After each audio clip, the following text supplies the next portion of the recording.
Laymen's evangelical fellowship స్థాపకులు కీర్తిశేషులు ఎన్ దానియేల్ గారు 1956వ సంవత్సరం ఫిబ్రవరి మాసము 22వ తేదీన చేసిన ప్రసంగం. రోమాపత్రిక 15వ అధ్యాయము 13వ వచనములో, కాగా మీరు పరిశుద్ధాత్మ శక్తి పొంది విస్తారముగా నిరీక్షణ గలవారగుటకు నిరీక్షణకర్తయగు దేవుడు విశ్వాసము ద్వారా సమస్త ఆనందముతోనూ సమాధానముతోనూ మిమ్మును నింపునుగాక. పరిశుద్ధుడైన పౌలు మనతో మాట్లాడుతూ ఉన్నాడు.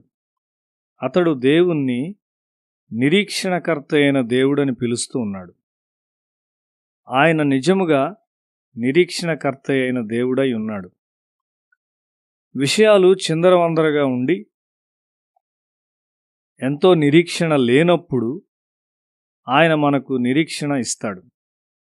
గతంలో మన పట్ల ఆయన చూపించిన మంచితనమును జ్ఞాపకం చేసుకొనుచుండగా అది మనలో నిరీక్షణను పుట్టిస్తుంది. ఆయన కొరకైన కోరికను మనలో ఆయన చూచినప్పుడు ఆయన మనలను దీవిస్తాడు.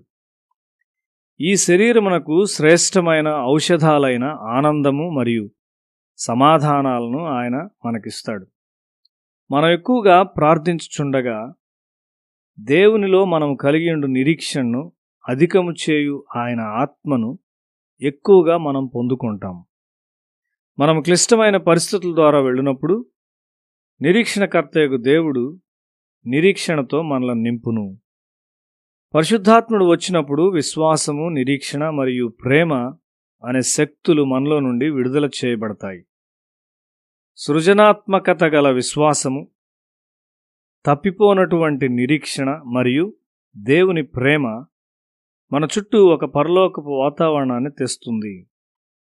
దావీదు ఒక దుర్భర పరిస్థితిలో ఉన్నప్పుడు తన దేవుడైన యెహోవాను బట్టి ధైర్యం తెచ్చుకొనెను.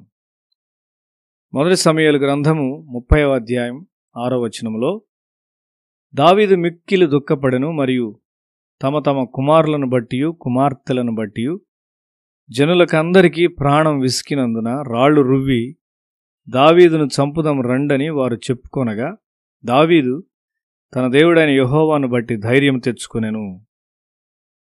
సౌలు అతని చంపుటకు వెంటాడుచుండగా దావీదు ఒక స్థలము నుండి మరి ఒక స్థలమునకు 600 మంది మనుష్యులు మరియు వారి కుటుంబములతో తప్పించుకొని తిరుగుతూ ఉన్నటువంటి సమయం అది.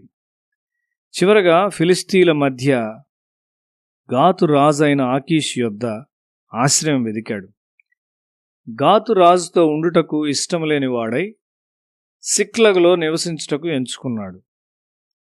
రాజు పని మీద దావీదు మరియు తన మనుష్యులు వెళ్ళినప్పుడు అమాలేకీయులు సిక్లగుపై దాడి చేసి స్త్రీలను మరియు పిల్లలను బందీలుగా తీసుకుని వెళ్లారు.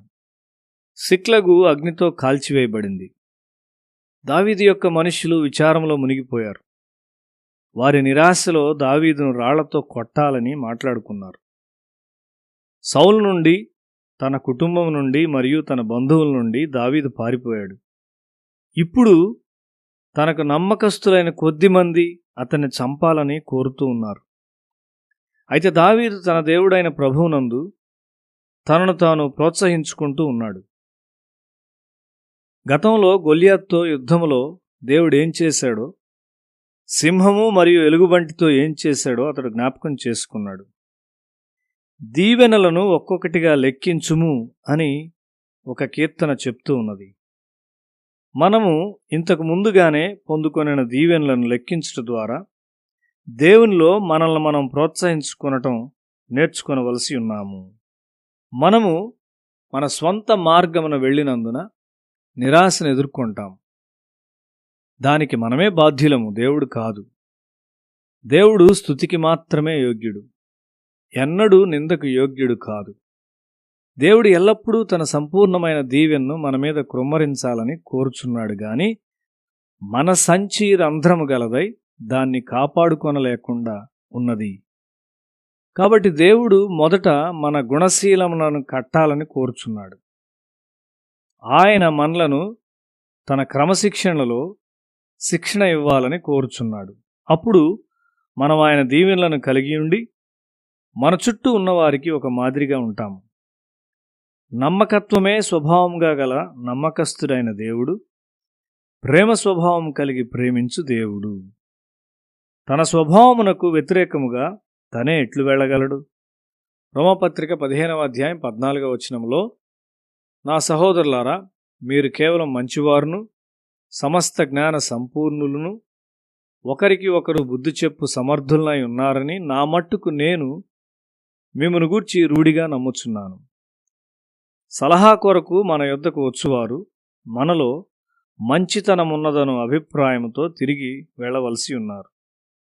మనం వారిని సరిచేసినప్పటికీ వారు మన మంచితనమును తప్పక అనుభవించవలసి ఉన్నారు. మంచితనము ఆత్మఫలం. మనము తరచుగా తప్పులను చేయుటను బట్టి మనకు దిద్దుబాటు అవసరమై ఉన్నది.